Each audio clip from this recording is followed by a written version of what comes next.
नमस्कार दोस्तों, एक बार फिर से आपका स्वागत है आपका अपने YouTube चैनल जीके विद प्रेम पे। मैं हूं प्रेम सिंह, व्याख्याता इतिहास। आज अपने बात करने वाले हैं वीडियो का जो डॉक्यूमेंट वेरिफिकेशन होगा उसमें आपको किस किस डॉक्यूमेंट की आवश्यकता है। अपने समय रहते पहले ही डॉक्यूमेंट तैयार कर लें ताकि जो जो अपने पहले तैयार करने वाले हैं, बाकी आपका विस्तृत निर्देशन पत्र अधीनस्थ सेवा चयन बोर्ड के द्वारा जारी किया जाएगा, उसमें और पता चल जाएगा। पहले अपने जो जरूरी डॉक्यूमेंट्स हैं उनको समय रहते तैयार कर लें। तो आइए स्टार्ट करते हैं। तो सबसे पहले आपको जो विस्तृत आवेदन पत्र है अधीनस्थ सेवा चयन बोर्ड जारी करेगा वो 2 प्रतियों में तैयार करना है। जैसे एक तो 10वीं की अंक तालिका, साथ में सर्टिफिकेट अब कुछ जो नहीं आ रही अब उनमें तो सर्टिफिकेट साथ में आ रहा है। पहले क्या था, सर्टिफिकेट अलग आता था और 10वीं की जो अंक तालिका है मार्कशीट अलग आती थी। तो 2 प्रतियां तो इसकी हो गई। इसके अलावा 12वीं की अंक तालिका और सर्टिफिकेट 2 प्रतियां इसकी हो गई। 12वीं में भी अब सर्टिफिकेट अंक तालिका के साथ में ही आता है, पहले अलग से आता था।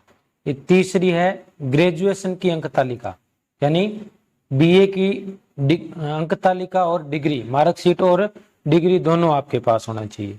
तीसरी है अन्य शैक्षणिक योग्यता अगर हो, या इसके अलावा आपने एमए कुछ कर रखा हो तो भी वो आप साथ में लगा सकते हैं। और चौथा है RICIT डिप्लोमा। इसकी अपने बात करेंगे विस्तृत। जो आपकी विज्ञप्ति जारी हुई थी उसमें क्या क्या चीजें RICIT के अलावा कौन कौन से डिप्लोमे जो क्वालिफिकेशन के समय आप उससे मांगे गए थे। उसके बाद में है मूल निवास प्रमाण पत्र। मूल निवास प्रमाण पत्र होना चाहिए। इसके अलावा जाति प्रमाण पत्र की भी अलग अलग शर्तें हैं विस्तृत आवेदन पत्र में आपसे कहा गया। अंतिम शैक्षणिक संस्थान का चरित्र प्रमाण पत्र, जिसमें आपने अंतिम समय में रेगुलर जो डिग्री प्राप्त की उसका क्या है, चरित्र प्रमाण पत्र। इसके अलावा 2 उत्तरदायी व्यक्तियों के चरित्र प्रमाण पत्र भी आपको साथ में ले जाने होंगे।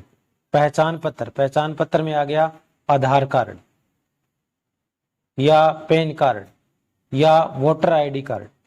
इसके अलावा आय प्रमाण पत्र, यह आवेदन पत्र में जिसने 2.5 लाख रुपए से कम आय लिखी थी उसके लिए है आय प्रमाण पत्र। और यदि विवाहित हो तो विवाह प्रमाण पत्र भी जरूरी है।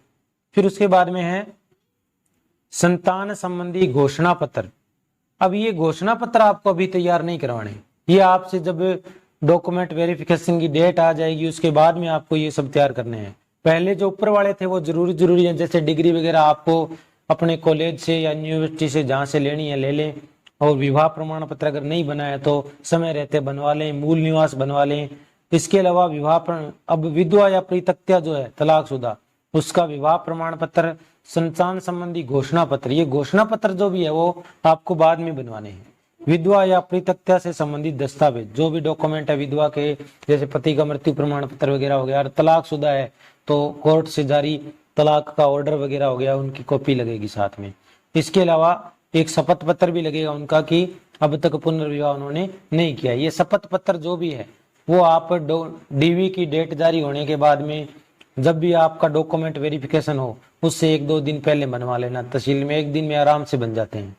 उत्कृष्ट खिलाड़ी या विकलांग हो तो उससे संबंधित प्रमाण पत्र भी उसके पास होना चाहिए। उपरोक्त दस्तावेजों या आवेदन पत्र में किसी प्रकार की त्रुटि से संबंधित घोषणा पत्र भी आप बना सकते हैं। जैसे कईयों की मार्कशीट में कुछ गलती होती है, स्पेस की होती है या नाम में स्पेलिंग की होती है, माता पिता के नाम में होती है, तो उसका आप एक शपथ पत्र लगा दें और काम चल जाएगा आपका।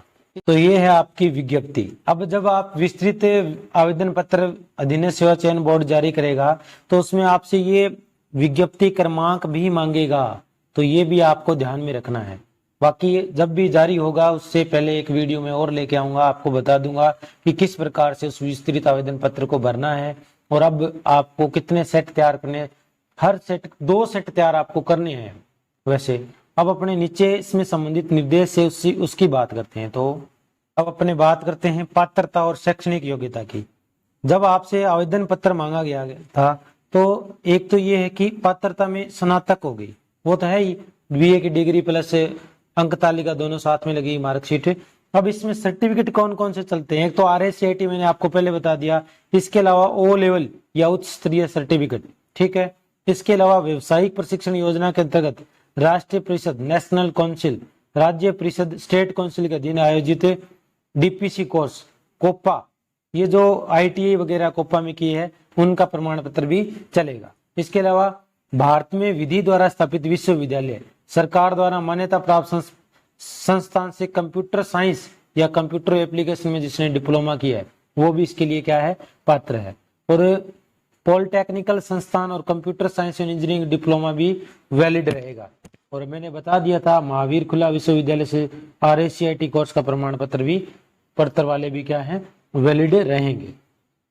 अंतिम वर्ष शैक्षणिक योग्यता, कंप्यूटर साइंस योग्यता के अंतिम वर्ष में सम्मिलित हो रहे हैं, परंतु ग्राम विकास भर्ती के लिए निर्धारित शैक्षणिक योग्यता कंप्यूटर योग्यता ग्राम विकास अधिकारी भर्ती की परीक्षा तिथि से पूर्व अर्जित होना अनिवार्य है। यानी आप अगर अंतिम वर्ष में हैं तो परीक्षा तिथि से पहले आपके पास क्या है?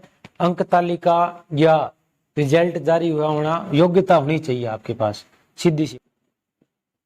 अब अपने बात कर रहे हैं प्रमाण पत्रों की, तो जो जाति प्रमाण पत्र है सीधी सी बात है, अन्य पिछड़ा वर्ग, अति पिछड़ा वर्ग, नवीनतम प्रमाण पत्र जो नियमानुसार पिता या माता की आय के आधार पर सक्षम अधिकारी द्वारा क्या है? निर्धारित है। मम्मी या पापा की आय के आधार पर घोषित प्रमाण पत्र लगेगा।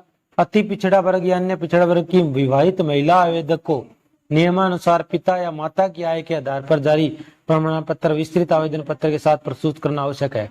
यानी अगर विवाहित महिला है फिर भी उसके भी पिता या माता का ही आय प्रमाण पत्र के आधार पर घोषित जाति प्रमाण पत्र लगेगा, पति का नहीं लगेगा, अन्यथा निर्धारित शुल्क के अभाव में ऐसा आवेदन पत्र अस्वीकार कर दिया जाएगा। पति की आय के आधार पर जारी जाति प्रमाण पत्र मान्य नहीं है, पिता की आय प्रमाण पत्र जाति पर आधारित मान्य प्रमाण पत्र होगा।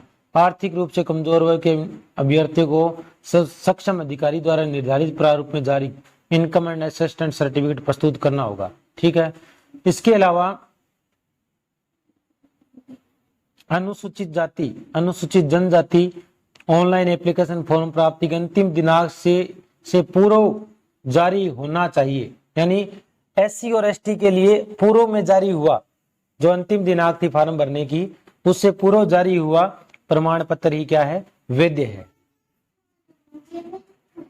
तो ये क्या है? प्रमुख डॉक्यूमेंट है, समय रहते आप तैयार कर लें, और ताकि आपको डॉक्यूमेंट वेरिफिकेशन की दिनांक जारी होने के बाद असुविधा ना हो। धन्यवाद। अगर आपको वीडियो अच्छा लगे तो लाइक, कमेंट, शेयर जरूर करें।